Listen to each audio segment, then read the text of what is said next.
You're being completely selfish, Claire. My mother's voice ricocheted off the marble countertops of their Nashville home like a whip crack. Your sister has a dream and you're just sitting on all that money like some kind of miser. I gripped the edge of the farmhouse sink, trying to steady myself, as the room turned into a courtroom and I was the defendant. My name is Claire Dawson, and at 31 I was apparently the villain for refusing to drain my hard-earned savings to bankroll my younger sister Mia's latest golden opportunity. It's not like that, I said, forcing my voice to stay calm. I've worked for years for that money. I have plans. Plans? Mia laughed, tossing her caramel blonde hair like she was on some reality show. What plans? Your little data job in Seattle? This is a real chance, Claire.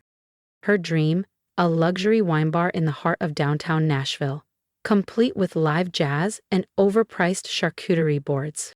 Do you have any idea how many influencers I could bring in? She pressed.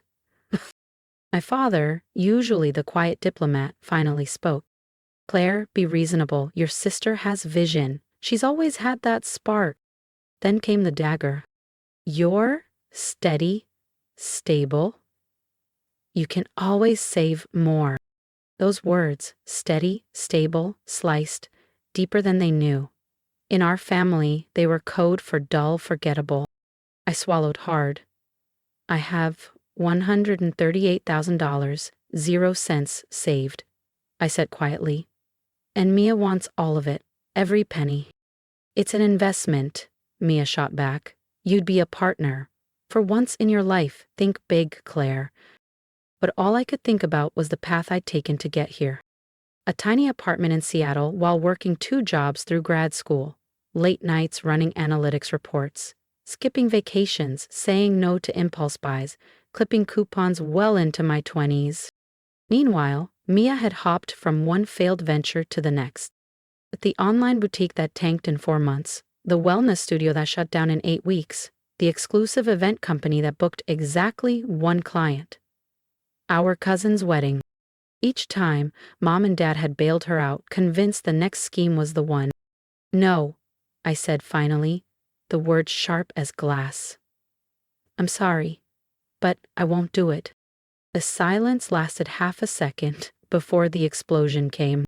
How can you be so cruel, my mother cried. And just like that, I was the selfish one, for refusing to fund someone else's dream, at the cost of my own. After everything we've done for you, my father said, his tone sharp with accusation.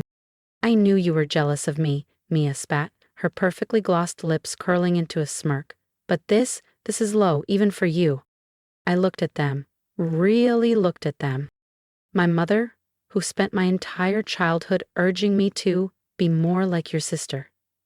My father, who never once asked about the projects that consumed my nights, yet proudly attended every single one of Mia's grand openings. And Mia, beautiful magnetic Mia, who had never worked a steady job, but somehow always got everything she wanted. I'm not jealous, I said, my voice steady and calm. I'm done. I turned and walked out of the kitchen, ignoring the chorus of my name, the accusations ricocheting behind me. Upstairs in my old bedroom, I grabbed the leather duffel I'd stashed under the bed days ago. I'd seen this coming. Mia had been dropping hints about her latest can't-miss venture for weeks, and I knew the pattern. Charm, pressure, guilt trip. Claire Marie Dawson, don't you dare walk out that door, my mother shouted as I descended the stairs. I paused at the bottom, turned, and looked at them one last time. You know what's funny? I said, a faint smile tugging at my lips. None of you ever asked what my plans were for that money, not once. Because your plans probably involve more spreadsheets and boredom, Mia sneered. Some of us actually want to make something of ourselves.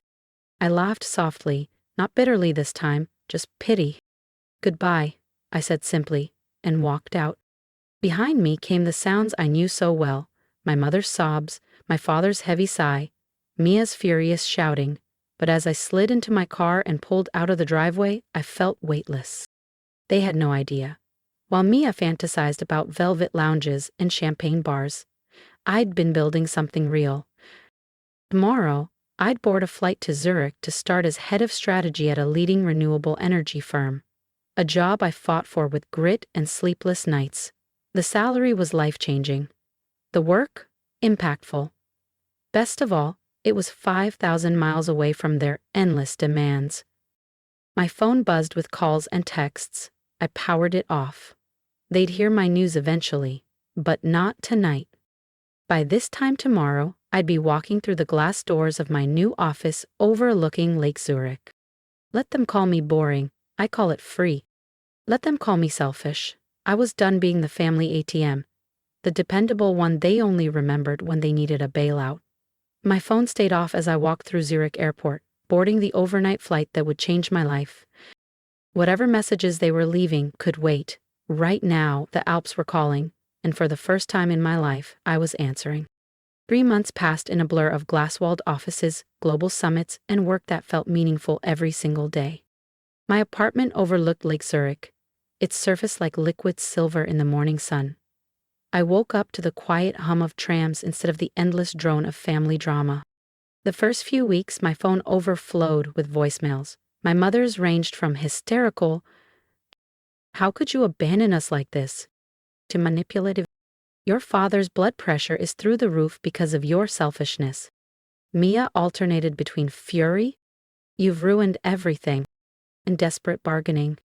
"Just have the money, Claire, even 20%. I let every call go to voicemail. I had bigger things to focus on. My work at the renewable energy firm was everything I dreamed of and more. Within 2 months, I was leading negotiations for a multi-billion euro project to develop sustainable energy grids across Europe. My strategies were gaining attention, and for the first time, I was recognized for my vision, not called steady or boring. Then came the email. I was reviewing a presentation when my CEO walked into my office holding a press release. "Claire, have you seen this? Forbes wants to feature you in their top 30 under 35 innovators in energy. They want an exclusive." I stared at the headline on the mock-up he handed me. There it was. My name, my ideas, on the brink of going global. The feature included an invitation to speak at the World Economic Forum in Davos. That night, I sat on my balcony, sipping espresso and watching the city lights dance across the lake, when my phone buzzed. It was my father's number. For the first time in 3 months, I answered. "Claire," his voice sounded smaller than I remembered. We saw the Forbes article and the conference invite." "Yes," I said calmly. "Why didn't you tell us?" "About the job. Zurich. All of it?" "You never asked, Dad. You were too busy calling me selfish for not funding me as wine bar." He was silent. Then quietly, "The bar, it fell through. The building had legal issues. The whole thing was a disaster." I closed my eyes, listening to the quiet hum of the city below. For the first time, I felt no guilt, no regret, just freedom. I looked out over Lake Zurich, the city lights shimmering like a promise of everything I'd fought for. And this was only the beginning. Want to know what happens when Claire finally faces her family again? Make sure you subscribe so you don't miss the next chapter of this story. But you and Dad were always too busy with Mia's latest venture to listen. I heard a sharp intake of breath on the other end of the line. We didn't realize?" "No," I said quietly. "You didn't, and now I have to go. I have an early morning tomorrow. We're finalizing a major project." "Claire, wait," my mother's voice cracked. "Your sister? She's been struggling since you left. Nothing's working out for her. Maybe if you just talk to her." "No, Mom," I cut her off gently but firmly. "I'm not Mia's backup plan anymore. I have my own life now." After hanging up, I sat on my balcony, overlooking the shimmering surface of Lake Zurich, thinking about all the times I'd tried to share my dreams. The late nights drafting business models in grad school, while my family skipped my milestones for Mia's latest big launch. The graduation they barely acknowledged because she was opening her boutique that weekend. My phone buzzed again. A text from Mia. "Saw your little Forbes feature. Must be nice wasting your life crunching numbers while your family falls apart. Real classy, Claire." I smiled and typed back. "Actually, it is nice, really nice." Then I blocked her number. The next morning, as I stood in the glass atrium of our headquarters, Watching the sunrise spill across Lake Zurich, my CEO walked in. "Claire," he said with a grin, "funny thing, your sister called the office yesterday, asked if we had any executive positions available, said she had extensive experience running businesses." I couldn't help but laugh. "What did you tell her?" "That we're fully staffed with qualified energy strategists." She didn't take it well. The city below glittered in the golden morning light, and for the first time I felt completely free. No guilt, no expectations, just purpose. "You know," he added, "when we hired you, your family was listed as your emergency contact. Do you want to update that?" I thought about it. About all the times my family had turned crises into leverage. "Yes," I said firmly. "I would." As the team gathered for the day's work, the last weight of obligation slipped from my shoulders. I hadn't just found a career, I'd found myself.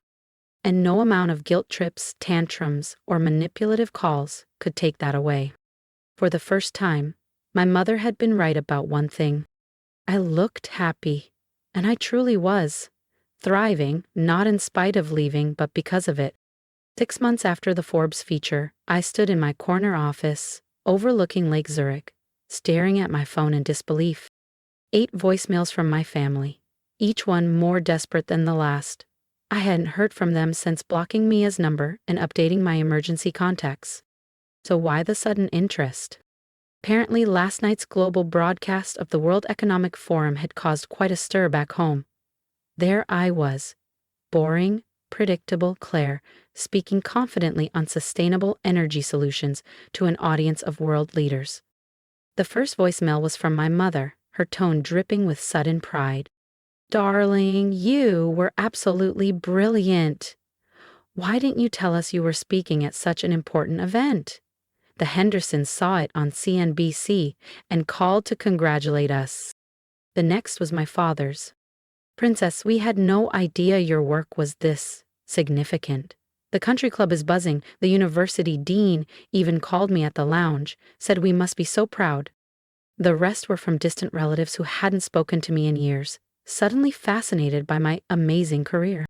But the last voicemail made me pause. Mia, calling from a new number. "Claire, I watched your speech. You looked incredible. Listen, I've been thinking, maybe we could talk? I've got this new idea for an eco-friendly beauty brand, and with your connections..." I deleted the message without hesitation. Through the glass walls of my office, I saw my team preparing for today's negotiations, the final stage of a €2 billion, 0 cents energy grid project that would transform Europe's infrastructure. Just then, Henrik, our CEO, knocked on my door grinning. "Ready for more fame? Bloomberg wants you for an exclusive interview after the deal closes." I laughed, grabbing my blazer. As long as they don't slow down my team. As we walked to the boardroom, Henrik handed me an envelope. "Speaking of recognition, the UN Climate Summit invited you as the keynote speaker, all expenses covered, plus an honorarium that makes most CEOs jealous." I opened it, my eyes widening at the number.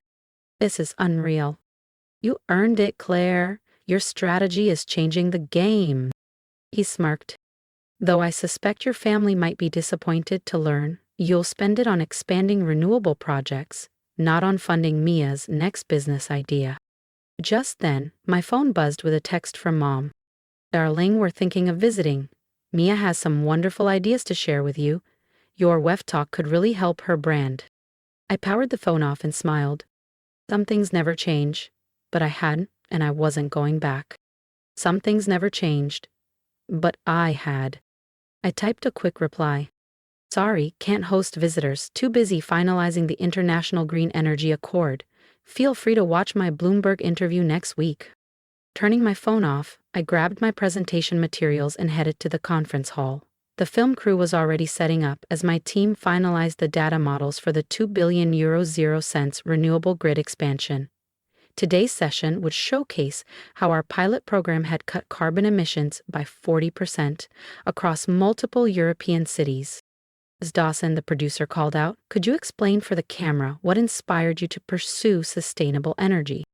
I thought about all those years my family dismissed my ambitions as boring, about every holiday dinner where they pushed me to be more like Mia, flashy, bold, risky. I smiled at the lens. I learned early on that the most powerful changes aren't always the loudest. Sometimes progress is steady, deliberate, quiet work that moves the world forward. The producer grinned. Perfect. That's exactly the tone we need. As the cameras rolled and the session began, I glanced around the room. Executives, government leaders, investors. 6 months ago, they called me unambitious. Today, world leaders were asking for my signature. My life was nothing like what my family imagined for me. No boutique ventures, no desperate scrambles for attention. Instead, I'd built this future brick by brick. Late nights, strategy papers, courage to walk away from the people who never believed in me. The steady daughter had become the architect of Europe's largest green energy initiative, not by chasing shortcuts, but by honoring her own vision. Hours later, as the deal closed and applause broke out, I stood at the podium, looking out over the room. My phone buzzed in my bag, no doubt with more calls from home. I didn't check it. My real circle was here. The colleagues who respected me, the partners who trusted my expertise, the global network that valued my voice. That evening, I stepped onto my balcony overlooking Lake Zurich, the city glowing like a constellation. I thought about the path that brought me here, the insults, the doubts, the endless comparisons. And then I smiled. Tomorrow, I'd fly to Geneva for the Climate Summit keynote. The cameras would roll again, and the world would listen. The daughter they called boring had found her spotlight, not by demanding it like Mia would have, but by earning it through relentless, patient work. And that was the greatest victory of all. I walked away from the life everyone else planned for me, and let me tell you, it wasn't easy.